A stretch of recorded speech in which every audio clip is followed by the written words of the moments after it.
First question చూస్తే governor and company of merchant of London trading in to the east Indies. So చూడండి మళ్ళీ ఒకసారి, governor and company of merchant of London trading in to the east Indies అనే పేరుతో British East India కంపెనీని స్థాపించడానికి అనుమతి ఇచ్చిన బ్రిటిష్ రాజు లేదా రాణి ఎవరు? ఓకే, సో చూడండి క్వశ్చన్ వచ్చేసి ఈస్ట్ ఇండియా కంపెనీ అనే దాంతో ఇక్కడ అందరూ అదే పేరుతోటి యూరోప్ దేశాల నుండి వచ్చిన ప్రతి ఒక్కరు ఇక్కడ ఆ కంపెనీని స్థాపించడం అనేది జరిగింది. సో ఇక్కడ మనం ఇంకొక పాయింట్ ఏం గమనించాలంటే, వీళ్ళందరూ అక్కడ ఒక కంపెనీలు, ఎలా అయితే ఇప్పుడు ప్రైవేట్ కంపెనీలు చాలా మన దగ్గర ఉన్నాయో అలాగనే అప్పుడు వాళ్ళు ఆయా దేశాలలో ఉన్న ప్రైవేట్ కంపెనీలు వాళ్ళు అక్కడ ప్రభుత్వం అనుమతి తీసుకొని మన దేశానికి వచ్చి ఇక్కడ వ్యాపార స్థావరాలను ఏర్పరచుకున్నారు. సో ఆ కంపెనీలను ఇక్కడ ఏర్పాటు చేసేటప్పుడు వాళ్ళు ఈస్ట్ ఇండియా అని పెట్టుకున్నారు. ఎందుకంటే భారతదేశం ఉంది కాబట్టి ఈస్ట్ ఇండీస్ లేదా ఈస్ట్ ఇండియా కంపెనీ అని పెట్టుకున్నారు. సో ఏ దేశస్తులు వస్తే వాళ్ళు ఆ దేశం పేరు మీద ఈస్ట్ ఇండియా అని పెట్టుకున్నారు. So Dutch East Indies, okay, so French East Indies, okay, and ఈ British East India company. So ఈ రకంగా పెట్టుకోవడం అనేది వాళ్ళ పేరు అనేది పెట్టుకోవడం జరిగింది కంపెనీ. సో ఇప్పుడు బ్రిటిషర్స్ వచ్చారు కదా, బ్రిటిష్ ఈస్ట్ ఇండియా అనే పేరుతోటి. సో ఈ బ్రిటిష్ ఇండియన్స్ వచ్చినప్పుడు వాళ్ళు బ్రిటిష్ ఇండియాలో ఇంకొక పేరుతోటి రిజిస్టర్ చేసుకొని వచ్చారు. ఎక్కడ నుండి? బ్రిటన్లో అక్కడ ఉన్న రాజు లేదా రాణి దగ్గర నుండి పర్మిషన్ తీసుకొని. సో ఇప్పుడు డైరెక్ట్ క్వశ్చన్కి వస్తే, అప్పుడు పర్మిషన్ ఇచ్చింది ఎవరు వాళ్లకు అనేది ఇక్కడ ఒకసారి మనం చూస్తే రైట్ ఆన్సర్ వచ్చేసి ఎలిజబెత్ I. అప్పుడు రాణి ఎవరు అంటే బ్రిటిష్కి ఎలిజబెత్ I, ఓకే, అనే ఆ మహిళ రాణిగా ఉంది. అయితే వీళ్ళు పర్మిషన్ ఎప్పుడు తీసుకున్నారు అక్కడ అంటే చూడండి 1600 సంవత్సరం, ఓకే, 1600 సంవత్సరం డిసెంబర్ 31. అంటే చూడండి డిసెంబర్ 31 మామూలుగా ఏం జరుగుతుంది? సో సెలబ్రేషన్స్ అనేది ఉంటాయి నెక్స్ట్ న్యూ ఇయర్ కోసం. సో అందులో భాగంగా డిసెంబర్ 31 ఏవైతే అక్కడ సెలబ్రేషన్ జరుగుతున్న క్రమంలో ఆ కంపెనీ ప్రతినిధులందరినీ అక్కడ రాణి ఆ పార్టీకి ఆహ్వానించినప్పుడు ఆ సందర్భంలో వాళ్ళు రాణితో మాట్లాడి, ఎలిజబెత్ రాణితో మాట్లాడి, సో ఇలా మేము తూర్పు వైపు వెళ్ళి అక్కడ ఇండియాలో అక్కడ మేము బిజినెస్ చేయాలనుకుంటున్నాం, మీరు మాకు పర్మిషన్ ఇవ్వండి అని చెప్పి ఒక పేరుని రిజిస్టర్ చేసుకోవడం జరిగింది. అదే ఈ పేరు. ఓకే, సో ఇది అక్కడి యొక్క బ్యాక్గ్రౌండ్, ఈ క్వశ్చన్ యొక్క background. Okay, now we move to the second question. Second question చూడండి, బ్రిటిష్ ఈస్ట్ ఇండియా కంపెనీకి సంబంధించిన సరైన అంశాలను గుర్తించండి. Okay, so now British East ఇండియాకి సంబంధించిన కొన్ని ముఖ్యమైన అంశాలు ఏంటో చూద్దాం, వాటిలో సరైనవి సరిలేనివి ఏంటో కూడా చూద్దాం. సో చూడండి ఫస్ట్ స్టేట్మెంట్, ఈ కంపెనీని మర్చెంట్ ఆఫ్ అడ్వెంచర్స్ లేదా జాన్ కంపెనీ అని కూడా అంటారు. ఓకే, మర్చెంట్ ఆఫ్ అడ్వెంచర్స్ లేదా జాన్ కంపెనీ. సో ఈ రకంగా కూడా ఈస్ట్ ఇండియా కంపెనీ పిలుస్తారంట. మోస్ట్ ఇంపార్టెంట్ గుర్తుంచుకోండి, ఇవి మనకు కొత్తగా వినిపిస్తున్నట్టు ఉంటుంది కానీ ఈ పేర్లతోటి కూడా ఈస్ట్ ఇండియా కంపెనీ పిలుస్తారనేది గుర్తుంచుకోవాలి. అండ్ సెకండ్ స్టేట్మెంట్, మొదట ఈ కంపెనీకి వ్యాపార హక్కుల అనుమతులు 15 సంవత్సరాలకే ఇచ్చినప్పటికీ 1609లో రాణి ఎలిజబెత్ I ఈ అనుమతులను అపరిమిత కాలానికి పెంచడం అనేది జరిగింది అనేది ఇక్కడ సెకండ్ స్టేట్మెంట్ ఉంది. సో అయితే ఇక్కడ మనం గమనించాల్సింది ఏంటంటే రెండిట్లో సరి అయింది సరి కానివి ఏమైనా ఉన్నాయంటే, సో రెండవది ఏదైతే ఉందో ఇది సరి కాదు, మొదటిది మాత్రమే సరైంది. So A answer is the right answer. Okay, A is the right answer, ఒకటి మాత్రమే సరైంది. మరి ఇక్కడ ఎందుకు తప్పు రెండవది అంటే, సో చూడండి ఇక్కడ అపరిమిత, మొదట్లో 15 సంవత్సరాలకి ఇచ్చిన తర్వాత మీరు ఎక్కువ సంవత్సరాలు చేసుకోవడానికి అపరిమిత కాలం అంటే ప్రభుత్వం నమ్మకం ఉన్నంత వరకు, అంటే వాళ్ళకు ప్రభుత్వానికి ఎప్పుడు వద్దనుకుంటే అప్పుడు రద్దు చేయొచ్చు. సో అలా అపరిమిత కాలానికి వాళ్ళు పర్మిషన్ ఇచ్చినప్పుడు బ్రిటిష్కి అప్పుడు ఎవరు అంటే రాజు James I. Okay, James I అనే ఒక ఇంగ్లాండ్కి సంబంధించిన రాజు వీళ్లకు ఆ పర్మిషన్ని ఎక్స్టెండ్ చేయడం అనేది జరిగింది టైం లిమిట్ లేకుండా. సో రాణి ఎలిజబెత్ పదవి కాలం అప్పుడు లేదు. సో ఆమె ప్లేస్లో జేమ్స్ I అనే వ్యక్తి రావడం జరిగింది. సో అంటే జేమ్స్ I రీప్లేస్ అయ్యారు రాణి ఎలిజబెత్ Iకి. సో ఇది మనం ఇక్కడ, అందుకే ఇది సెకండ్ అనేది wrong statement. Okay, so now we move to the third question. Third question చూడండి, భారతదేశంలో బ్రిటిష్ ఈస్ట్ ఇండియా కంపెనీ స్థాపించిన కాలంలో మొఘల్ చక్రవర్తిగా ఎవరు ఉన్నారు? Most important. సో మొఘల్ చక్రవర్తి, మొఘల్స్ ఉన్న కాలంలోనే Britishers and not only Britishers, Europeans కూడా రావడం అనేది జరిగింది. అంటే ఎక్కువ మంది, ఓకే, ఎక్కువ మంది. కేవలం స్టార్టింగ్ పోర్చుగీస్ నుండి వచ్చిన వాస్కో డ గామా వచ్చిన టైంలోనే లోడీల వంశం పరిపాలనలో ఉండేది. ఆ తర్వాత నుంచి మొఘలులు ఢిల్లీ సుల్తాన్లుగా వచ్చేసారు, ఢిల్లీ రాజులుగా. సో ఇప్పుడు బ్రిటిషర్స్ వచ్చిన టైంకి ఎవరున్నారు అంటే Akbar the great king, okay. Akbar అనే రాజు ఢిల్లీ సుల్తాన్గా ఉన్నాడు, అంటే నథింగ్ బట్ మొఘల్ చక్రవర్తిగా ఉన్నాడు. ఎప్పుడు బ్రిటిష్ ఈస్ట్ ఇండియా కంపెనీ వాళ్ళు వచ్చినప్పుడు, ఓకే, వాళ్ళు వచ్చినప్పుడు మాత్రమే. సో చూడండి, పర్మిషన్ తీసుకుంది 1600 సంవత్సరం 31st అని చెప్పుకున్నాం కదా ఇందాక, డిసెంబర్ 31st అని చెప్పేసి. సో ఆ ప్రాంతంలో వాళ్ళు పర్మిషన్ తీసుకున్నారు. అండ్ ఇక్కడ ఆ తర్వాత భారతదేశానికి వచ్చిన తర్వాత ఆ టైంలో ఎవరున్నారు ఇక్కడ పీరియడ్ చూడండి, అక్బర్ది 1556 నుంచి 1605 వరకు కూడా అక్బర్దే ఇక్కడ రూలింగ్ పీరియడ్. కాబట్టి ఆ టైంలోనే బ్రిటిషర్స్ వచ్చారు, okay. So this is the question and answer. Now we move to the 4th question. Question చూడండి, భారతదేశంలో బ్రిటిష్ ఈస్ట్ ఇండియా వ్యాపార అనుమతులకు సంబంధించిన అంశాలలో సరైన వాటిని గుర్తించండి. సో మొత్తానికి వాళ్ళు భారతదేశం రావడం జరిగింది. అప్పుడు అక్బర్ మొఘల్ చక్రవర్తిగా ఉన్నాడు. సో వచ్చిన తర్వాత వ్యాపార అనుమతులకు సంబంధించిన అంశాలను మనం అసలు ఇలా అనుమతులు వచ్చాయా లేదా, సో వస్తే ఎలా వచ్చాయి అనేటివి చూద్దాం. సో ఫస్ట్ స్టేట్మెంట్ చూస్తే 1608లో సూరత్లో వ్యాపారం చేసుకోవడానికి అనుమతి ఇవ్వమని విలియం హాకిన్స్ జహాంగీర్ను కోరగా పోర్చుగీస్ వారు అడ్డు రావడం వల్ల వీరికి అనుమతి రాలేదు. సో చూడండి, రాజు మారిపోయాడు. 1605 వరకే మనకు అక్బర్ ఉండే, తర్వాత ఎవరు వచ్చారు, జహాంగీర్, ఓకే. ఇప్పుడు రాజు ఎవరు అంటే జహాంగీర్. సో విలియం హాకిన్స్ అనే వ్యక్తి 1608లో వచ్చి ఇక్కడ వ్యాపారం చేసుకోవడానికి పర్మిషన్ ఇవ్వమని అడగడం జరిగింది. కానీ అంతకంటే ముందే వచ్చి ఇక్కడ సెటిల్ అయిన ఎవరైతే పోర్చుగీస్ వారు ఉన్నారో వాళ్ళు అడ్డుపడడం వల్ల బ్రిటిషర్స్కి ఇక్కడ అంటే బ్రిటిష్ ఈస్ట్ ఇండియా కంపెనీ తరపున వచ్చిన విలియం హాకిన్స్కి జహాంగీర్ పర్మిషన్ ఇవ్వలేదు, ఓకే, రైట్. సెకండ్ స్టేట్మెంట్, 1611లో గోల్కొండ సుల్తాన్ మహమ్మద్ కులీ కుతుబ్ షా అనుమతి ఇవ్వడంతో మచిలీపట్నం వద్ద కెప్టెన్ హిప్పన్ వ్యాపార కార్యకలాపాలు ప్రారంభించాడు. సో చూడండి, 1608లో అక్కడ జహాంగీర్ పర్మిషన్ ఇవ్వకపోయేసరికి వాళ్ళు డిసప్పాయింట్ అవ్వకుండా దక్షిణ భారతదేశానికి వచ్చారనమాట. సో దక్షిణ భారతదేశానికి వచ్చి అప్పుడు మన దక్షిణ భారతదేశంలో ఈ తమిళనాడు ప్లస్ అండ్ మన ఆంధ్ర తీర ప్రాంతం మొత్తం ఎవరి అధీనంలో ఉందంటే కుతుబ్ షాహీల అధీనంలో ఉంది. సో అప్పుడు వచ్చి కుతుబ్ షాహీల దగ్గర పర్మిషన్ తీసుకొని మచిలీపట్నంలో స్థావరాన్ని ఏర్పరచుకోవడానికి పర్మిషన్ తీసుకున్నాడు. అయితే అప్పుడు వచ్చిన బ్రిటిష్ ఈస్ట్ ఇండియా కంపెనీ తరపున వచ్చిన వ్యక్తి ఎవరు అంటే కెప్టెన్ హిప్పన్, ఓకే. కెప్టెన్ హిప్పన్ అని ఎందుకంటారంటే వాళ్ళు వచ్చిన బోటు ఏదైతే వాళ్ళు నౌకలో వస్తారో దానికి మొత్తం కెప్టెన్ మొత్తం హెడ్గా వస్తారు కాబట్టి అందుకే కెప్టెన్ హిప్పన్ అని అనడం జరుగుతుంది. సో మచిలీపట్నం దగ్గర వీళ్ళు పర్మిషన్ తీసుకోవడం జరిగింది. అండ్ దక్షిణ భారతదేశంలో వీళ్ళు ఏదైతే తీసుకున్నారో ఇక్కడ పర్మిషన్ అది ఫస్ట్ మనకు మచిలీపట్నంలోనే కనిపిస్తుంది, ఓకే, దక్షిణ భారతదేశంలో. అండ్ సింపుల్గా చెప్పాలంటే వీళ్ళ మొట్టమొదటి వర్తక స్థావరం కూడా మచిలీపట్నంలోనే ఏర్పరచుకున్నారు అనేది కూడా మనం ఇక్కడ అర్థం చేసుకోవాలి, ఓకే.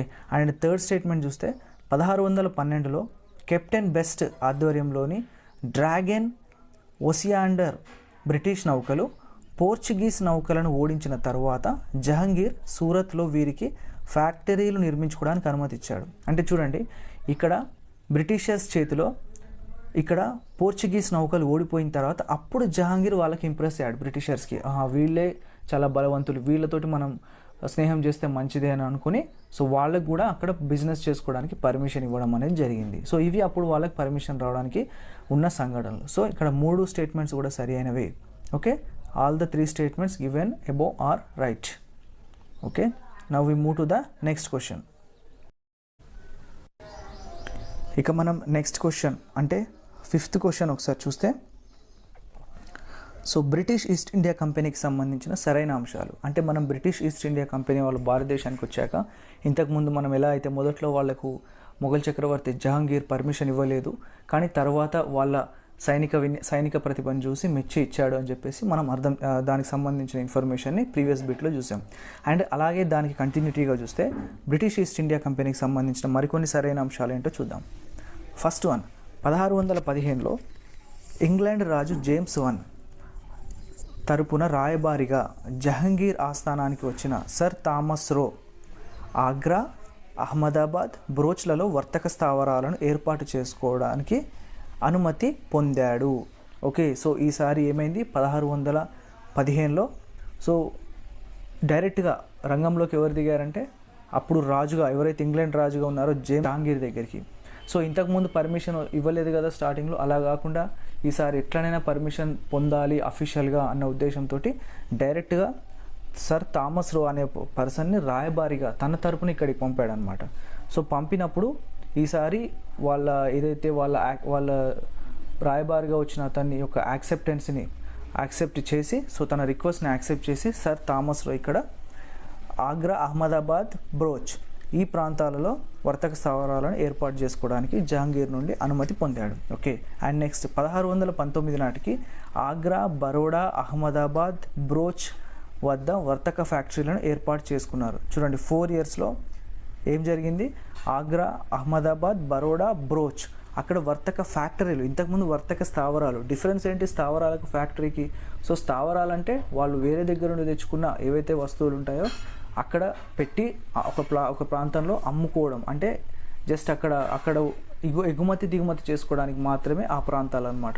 కానీ ఫ్యాక్టరీలు అంటే ఏంటంటే అక్కడ వాళ్ళు స్టాక్ చేసుకోవచ్చు, వాళ్ళు ఒక నిర్మాణం చేసుకొని వాళ్ళ గూడ్స్ని ఎక్కువ సంవత్సరాలు నిల్వ ఉంచుకోవచ్చు, అండ్ అలాగే అక్కడే కొన్ని వస్తువులు తయారు చేసే సందర్భాలు ఉంటే చేయొచ్చు. ఇలాంటివన్నీ కూడా ఫ్యాక్టరీ కిందకి వస్తాయి. సో ఫ్యాక్టరీలనే ఏర్పాటు చేసుకున్నారు 1619 వచ్చేసరికి.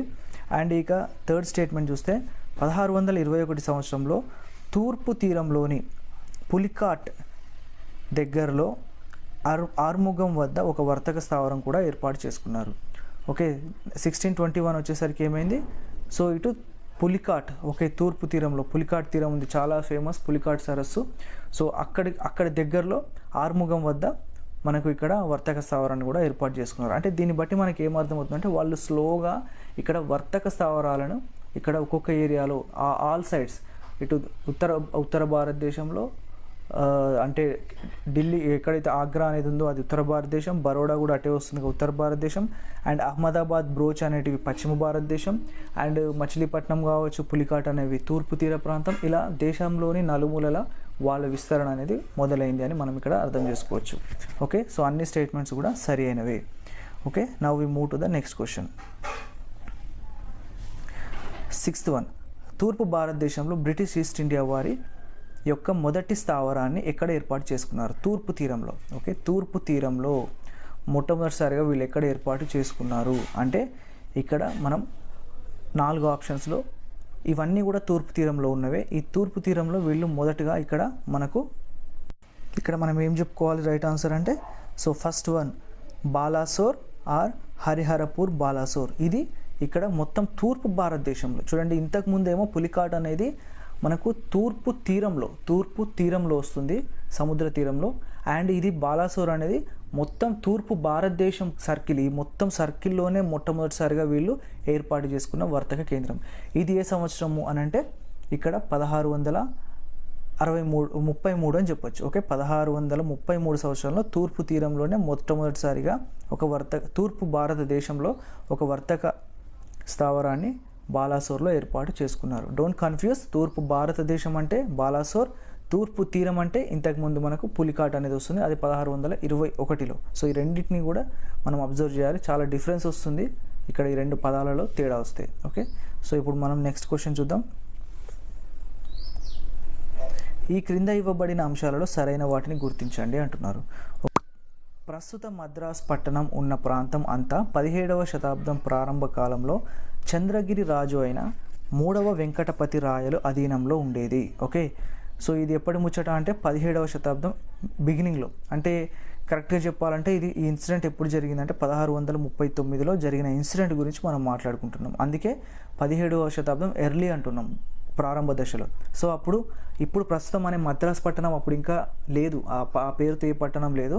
అయితే ఆ టైంలో ఆ ప్రాంతం, ఇప్పుడు ప్రస్తుతం ఏదైతే మద్రాస్ పట్టణం ఉందో ఆ ప్రాంతం మొత్తం చంద్రగిరి అనే ప్రాంతానికి సంబంధించిన రాజు అధీనంలో ఉండేది. అప్పుడు రాజు ఎవరు అని అంటే 3వ Venkatapati Rayalu. Okay, and second statement 1639లో మచిలీపట్నం కౌన్సిల్ సభ్యుడు అండ్ బ్రిటిష్ మర్చెంట్ అయిన ఫ్రాన్సిస్ డే దామెర్ల సోదరుల మధ్యవర్తిత్వంతో 3వ వెంకటపతి రాయలు నుండి అనుమతి పొంది ప్రస్తుతం మద్రాసు ఉన్న ప్రాంతాన్ని పొందారు. ఓకే, సో ఏమైందంట 1639లో మచిలీపట్నం కౌన్సిల్ సభ్యుడు, అంటే అప్పటికే మచిలీపట్నం బ్రిటిష్ ఈస్ట్ ఇండియా వాళ్ళు వర్తక స్థావరాన్ని ఏర్పాటు చేసుకున్నారు కదా, సో అంటే వాళ్ళ కంట్రోల్లో ఉంది కాబట్టి సో అక్కడి యొక్క కౌన్సిల్ సభ్యుడు మరియు బ్రిటిష్ మర్చెంట్, అంటే బ్రిటిష్ నుండి వచ్చిన వ్యాపారవేత్త అయిన ఫ్రాన్సిస్ డే అనే వ్యక్తి ఇద్దరు బ్రదర్స్ యొక్క సహాయం తీసుకున్నాడు. అంటే వాళ్ళ ఇనిషియల్ ఏంటి వచ్చేసి దామెర్ల బ్రదర్స్, దామెర్ల సోదరుల హెల్ప్ తోటి రాజుతోటి మాట్లాడి, మూడో వెంకటపతి రాయలు రాజుతో మాట్లాడి ప్రస్తుతం ఏదైతే మద్రాస్ ప్రాంతం ఉందో ఆ మద్రాస్ ప్రాంతం మొత్తాన్ని తీసుకున్నాడు. మరి ఇక్కడ డైరెక్ట్ ఫ్రాన్సిస్ డే అనే వ్యక్తి రాజుని అడగచ్చు కదా, మూడో వెంకటపతి రాయల్ని. దామెర్ల సోదరుల దగ్గరికి ఎందుకు వెళ్ళాల్సి వచ్చింది అంటే ఆ ల్యాండ్ ఏదైతే ఉందో అది మొత్తం దామెర్ల సోదరుల వాళ్ళకు కొంచెం వాళ్ళ ఫ్యామిలీకి సంబంధించిన ల్యాండ్. కాకపోతే రాజు అనే అతని పర్మిషన్ లేకుండా డైరెక్ట్గా తీసుకోవడం కుదరదు కాబట్టి ఈ సోదరుల మధ్యవర్తిత్వంతో, అంటే వీళ్ళు మళ్ళీ అందరు కలిసి రాజు దగ్గరికి వెళ్ళి సో ఒక పట్టణాన్ని నిర్మించాలనుకుంటున్నారు, పర్మిషన్ ఇవ్వండి అని. అంటే ఒక పెద్ద ల్యాండ్కి సంబంధించిన విషయం కాబట్టి రాజు నుండి పర్మిషన్ తీసుకున్నారు. మరి ఈ దామెర్ల సోదరులు అంటే ఆ ఇద్దరు ఎవరు అంటే, ఒకటి దామెర్ల వెంకటాద్రి మరియు ఇంకొక అతను దామెర్ల అయ్యప్ప. వీళ్ళిద్దరు కజిన్ బ్రదర్స్ అనమాట. దామెర్ల ఫ్యామిలీ ఇనిషియల్తో ఉన్న family members and cousin brothers. Okay, and third statement, Damerla Venkatadri తండ్రి చెన్నప్ప పేరు మీదుగానే మద్రాసును దామెర్ల వెంకటాద్రి తండ్రి చెన్నప్ప పేరు మీదుగానే మద్రాసును చెన్నాపట్నం అని పిలిచేవారు. సో ఇప్పుడు అర్థమైంది అనుకుంటున్నా మీకు. ఈ దామెర్ల బ్రదర్స్లో దామెర్ల వెంకటాద్రి అనే వ్యక్తి యొక్క తండ్రి పేరు దామెర్ల చెన్నప్ప లేదా సింప్లీ చెన్నప్ప. సో ఆ నుండి తీసుకున్నారు ఒక నగరాన్ని నిర్మించాలని వర్తక స్థావరం కోసం. అప్పుడు ఇమ్మీడియట్గా వీళ్ళ ద్వారా ల్యాండ్ వచ్చింది కాబట్టి, వీళ్ళ మధ్యవర్తిత్వం ద్వారా వచ్చింది కాబట్టి వాళ్ళ తండ్రి పేరు పెట్టమని రిక్వెస్ట్ చేయడం జరిగింది. అతని పేరు చెన్నప్ప. సో అతని పేరు మీదుగానే చెన్నాపట్నం అని అప్పట్లో ఉన్నారు. ఆ తర్వాత అది మద్రాస్ అయింది. సో మళ్ళీ ఇప్పుడు చెన్నైగా పిలవడానికి ఇప్పుడు చెన్నై అనేది పేరు మార్చి ఇప్పుడు మళ్ళీ మనకు అందుబాటులో ఉంది. సో ఓవరాల్గా చెన్నై అనే నగరం ఎలా పుట్టింది అనే దానికి ఇప్పుడు ఈ స్టోరీ మీకు అర్థం చేసుకోవడానికి హెల్ప్ అయిందని నేను అనుకుంటున్నా. ఓకే, సో ఇక్కడ ఇచ్చిన అన్ని స్టేట్మెంట్స్ కూడా సరి అయినవే. Okay, so now we move to the next question. 8th one, ఈ క్రింది వాటిలో భారతదేశంలో బ్రిటిష్ వారు నిర్మించిన మొట్టమొదటి కోట ఏది? సో బ్రిటిష్ వారు ఇక్కడికి వచ్చాక కోటలు నిర్మించడం స్టార్ట్ చేశారు. ఆ మొట్టమొదటి కోట ఏది అనేది ఒకసారి మనం చూస్తే డైరెక్ట్ ఆన్సర్ అండి ఇక్కడ. సో మనకు సెయింట్ జార్జ్ కోటను నిర్మించడం అనేది జరిగింది. సెయింట్ జార్జ్ ఇది ఎక్కడ ఉంది? సెయింట్ జార్జ్ అంటే మద్రాసులోనే. సో ఇందాక వాళ్ళు మద్రాసున చెన్నాపట్నం అనే ప్రాంతాన్ని తీసుకున్నారు కదా వాళ్ళ కంట్రోల్కి. అప్పుడు ఒక కోట నిర్మించుకున్నారు. సో ఆ కోట పేరు సెయింట్ జార్జ్ కోట. ఇది మద్రాసులో. ఎప్పుడు నిర్మించారు అంటే 1641 ప్రాంతంలో నిర్మించారనమాట. ఓకే, ఈ కోటను. నెక్స్ట్ క్వశ్చన్ 9th one, ఈ క్రింది వాటిలో సరైన అంశాలను గుర్తించండి. సో ఫస్ట్ స్టేట్మెంట్, 1667లో బ్రిటిష్ వారు బెంగాల్లో వ్యాపారం కోసం ఔరంగజేబు నుండి అనుమతి పొందారు. సో ఇంకా ఔరంగజేబ్ పీరియడ్ వచ్చేసింది. జహాంగీర్ తర్వాత షాజహాన్ తర్వాత ఔరంగజేబ్ దగ్గరికి వచ్చేయడం జరిగింది. సో ఔరంగజేబు నుండి బ్రిటిష్ వారు ఇప్పుడు బెంగాల్ మీద కాన్సన్ట్రేట్ చేస్తున్నారు బ్రిటిష్ వారు. సో ఇప్పటి వరకు వీళ్ళు బెంగాల్ సైడ్ వెళ్ళలేదు. ఓకే, ఆగ్రా వరకే పరిమితమయ్యారు. సో ఇప్పుడు బెంగాల్లో వ్యాపారం చేయాలి అని నిర్ణయించుకొని బ్రిటిష్ వారు అప్పుడు మరి ఔరంగజేబ్ దగ్గరికి మొఘల్ చక్రవర్తి దగ్గరికి ఎందుకు వెళ్ళారంటే అప్పుడు బెంగాల్ ప్రాంతం కూడా మొత్తం మొఘళ్ళ హ్యాండ్ ఓవర్లోనే ఉండేదన్నమాట. సో అందుకని ఔరంగజేబ్ దగ్గరికి వెళ్ళి పర్మిషన్ తీసుకోవడం అనేది జరిగింది. ఓకే, నెక్స్ట్ సెకండ్ స్టేట్మెంట్, 1690లో బెంగాల్లోని సుతనటి అనే ప్రాంతం వద్ద బ్రిటిష్ స్థావరాన్ని నిర్మించుకొని ఆ తర్వాతి కాలంలో ఆ సుతనటి అనే ప్రాంతంతో పాటు కాళీకట, గోవిందపూర్ అనే మిగతా 2 ప్రాంతాలు అంటే మొత్తం 3 గ్రామాలను కలిపి కలకత్తా నగరంగా నిర్మించారు. సో చూడండి, ఇంతకుముందు మనం మద్రాస్ నగరం ఎలా పుట్టింది అనేది తెలుసుకున్నాం. ఇప్పుడు కలకత్తా కూడా చూడండి. 1690లో వీళ్ళు ఏం చేశారంటే సుతనుటి, కాళీకట అండ్ గోవిందపూర్ అనే ఈ 3 గ్రామాలు చిన్న దగ్గరలో ఉన్న 3 గ్రామాలను వాళ్ళు బ్రిటిష్ వారు రాజు నుండి పర్మిషన్ తీసుకొని ఆ ప్రాంతాలను మొత్తం కలిపి ఒక నగరాన్ని నిర్మించారు. అదే కలకత్తా. ఓకే, సో ఇప్పుడు ఇక్కడ వీళ్ళు ఏదైతే కలకత్తా అనే పేరుతోటి, ఆ కలకత్తా అనేది కూడా కాళీకట అనే పేరు నుండే వచ్చిందంటారు. అంటే వాళ్ళకి ప్రొనౌన్సియేషన్ రాక బ్రిటిషర్స్కి దాన్నే తర్వాత కలకత్తా అని కూడా మారిందనే ఒక థియరీ కూడా ఉంది. ఓకే, సో ఇప్పుడు వీళ్ళు అక్కడికి వెళ్ళి వర్తక స్థావరం ఏర్పరచుకున్నాక ఇమ్మీడియట్గా వీళ్ళు చేసే పని ఏంటి, అక్కడ కూడా ఒక కోట నిర్మించడం అనేది చేశారనమాట. మరి ఆ కోట ఏది అంటే విలియం కోట. కలకత్తా నగరం చుట్టూ 1700 సంవత్సరంలో విలియం కోటను నిర్మించారు. ఓకే, సో ఇక్కడ ఈ 3 స్టేట్మెంట్స్ కూడా సరి అనేవి. ఇప్పుడు మనకు మద్రాస్ ఎలా పుట్టింది అండ్ కోల్కతా ఎలా పుట్టింది అనే క్లారిటీ అనేది వచ్చేసింది. ఇక్కడేమో విలియం కోటను నిర్మించారు, మనకు కలకత్తాలో మద్రాస్లో సెయింట్ జార్జ్ కోటను నిర్మించారు. Okay, and next question 10th one. 1717లో బెంగాల్, గుజరాత్, దక్కన్ ప్రాంతాలలో యథేచ్ఛగా వ్యాపారం చేసుకోవడానికి బ్రిటిష్ ఈస్ట్ ఇండియా కంపెనీకి అనుమతినిస్తూ బంగారు ఫర్మానా or Magna Carta of the East India company జారీ చేసిన మొఘల్ చక్రవర్తి ఎవరు? సో చూడండి, సో ఇక్కడ 1717కి వచ్చేసరికి వీళ్ళ వ్యాపారం సో మెల్లమెల్లగా దేశం మొత్తం విస్తరిస్తుందని చెప్పాం కదా వాళ్ళ వ్యాపార స్థావరాలు. ఇప్పుడు బెంగాల్ అండ్ గుజరాత్ అండ్ దక్కన్ ప్రాంతం అంటే మనం ఏమైతే తెలంగాణ ప్రాంతం ఉందో ఇదంతా దక్కన్ ప్రాంతం.